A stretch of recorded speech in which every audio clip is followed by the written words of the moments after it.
ऐसी बाणी बोलिए मन का आपा खोए, औरन को शीतल करे आपहु शीतल हो। कोरोना वायरस के चलते हुए लॉकडाउन में विद्यार्थियों की पढ़ाई का नुकसान न हो, इसलिए STDAV थर्मल स्थित अंग्रेजी माध्यम विद्यालय के प्राचार्य श्रीमान RK वर्मा जी ने ऑनलाइन पढ़ाई के निर्देश दिए।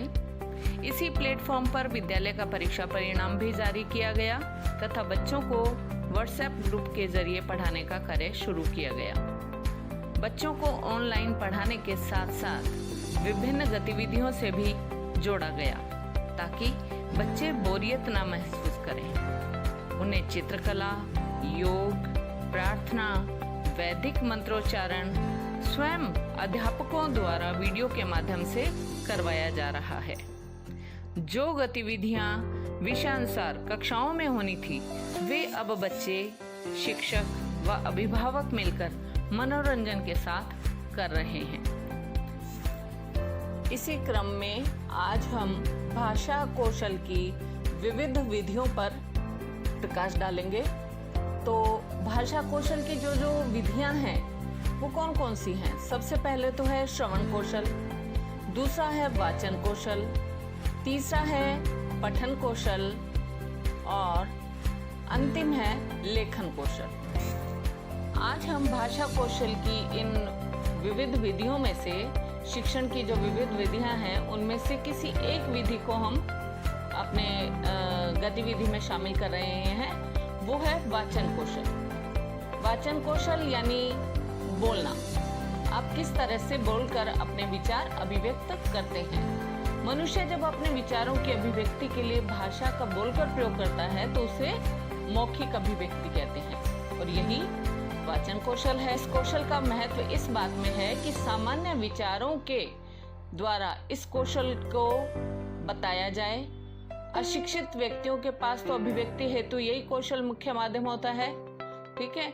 विभिन्न शैक्षिक स्तरों पर शिक्षार्थी की मौखिक अभिव्यक्ति कौशल के विकास हेतु कुछ प्रयास और विधियां सहायक होती हैं। जैसे हमें किन किन बातों का ध्यान रखना होता है। सबसे पहले तो हम जो भी वाचन कर रहे हैं उसका सस्वर वाचन होना चाहिए, यानी उस कविता को या गद्य को या पद्य को जो भी हम ले रहे हैं वो क्लियर होना चाहिए, एकदम साफ सुथरा होना चाहिए।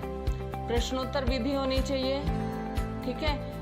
ऐसे ही शिक्षक भी कक्षाओं में जब अपना काव्य पाठ करते हैं तो वह अपना जो पठन कौशल है, जो काव्य को पढ़ने का वाचन कौशल जो है वो इस तरह का रखते हैं ताकि बच्चों को उत्तर देने का अवसर मिल जाए। ठीक है। चित्र दिखाकर उनका वर्णन करते हैं, कहानी सुनाते हैं, कथा सुनाते हैं, काव्य एवं भाषण प्रतियोगिताएं भी आयोजित की जाती हैं। यह गद्य पद्य याद कर सही जगह स्मरण शक्ति के आधार पर प्रयोग में लाने की क्षमता बच्चों के अंदर बढ़ती है। घटना का वर्णन, अनुभवों की चर्चा, हर स्तर के बच्चों के लिए यह बहुत सरल और रुचिपूर्ण कार्य रहता है। वाचन कौशल के विकास की सबसे उपयुक्त विधि, क्योंकि इस संदर्भ में भाषा प्रयोग एवं विचारों की सही अभिव्यक्ति का सबसे बेहतर उदाहरण माना जाता है। जैसे मैंने क्या देखा, आप बीती, यानी अपने ऊपर जो बीता उसका वर्णन किया। ऐसे कई विषय होते हैं जो कक्षा में चर्चा की जाती है। कक्षा के अंदर व बाहर भाषा शिक्षण तथा विद्यार्थियों के बीच अनौपचारिक जो बातचीत होती है, इससे बच्चों में झिझक खुलती है, आत्मविश्वास बढ़ता है, अत्यधिक भाषा प्रयोग हेतु प्रोत्साहन भी मिलता है। और इससे सबसे जरूरी चीज क्या है? शब्दों का भंडार होता है, वाक्य विन्यास में सुधार भी होता है, शुद्ध उच्चारण होने लगता है बच्चों का। तो हम इसी कड़ी में एक गतिविधि जो हमने लॉकडाउन के दौरान की है, बच्चों से करवाई है, तो उनकी मैं कुछ क्लिपिंग, कुछ छोटी छोटी उनकी जो ऑडियो है या वीडियो है वो मैं आप सबके सामने प्रस्तुत करना चाहती हूँ। तो बच्चे देखें कि किस तरह से हम सामूहिक विचार विमर्श से, परिचर्चाओं का आयोजन करके, बाल सभा का भी आयोजन कर सकते हैं। रंगमंच पे भी खड़े होकर अपने अभिनय को दर्शा सकते हैं। नाटक प्रतियोगिताएं भी हम करते हैं, विद्यालय में होती रहती हैं। इन सब में हाव भाव, उतार चढ़ाव जो शब्दों का होता है, लय, प्रभावी शब्दावली का इस्तेमाल भरपूर और रुचि पूर्वक इसमें अवसर मिल जाते हैं हमें बोलने की।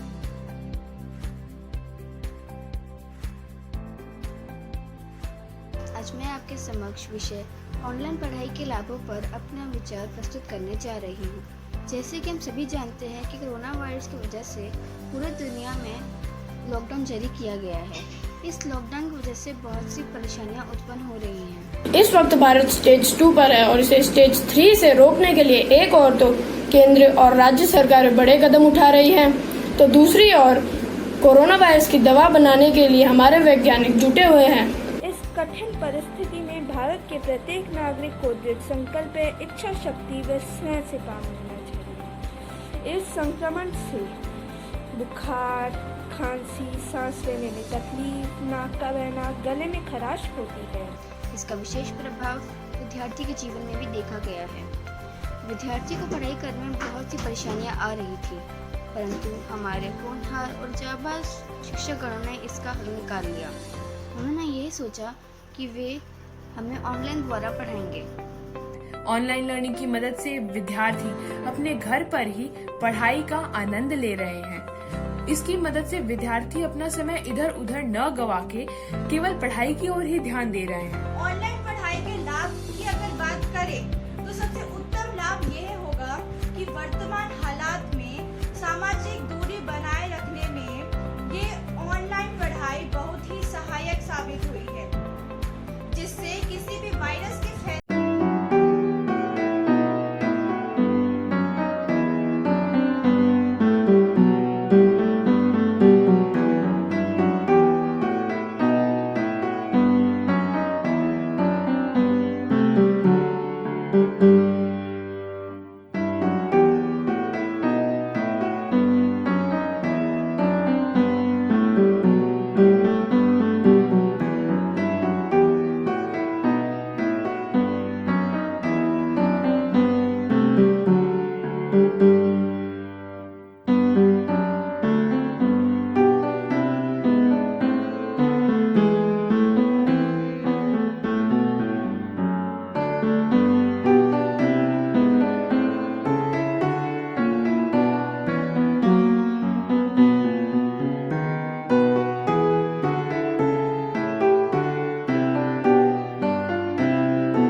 धन्य धन्य ये धरती महान, जहाँ हुए ऐसे इंसान, जन जन को दिलाया ध्यान, सही सही ले इसका ज्ञान।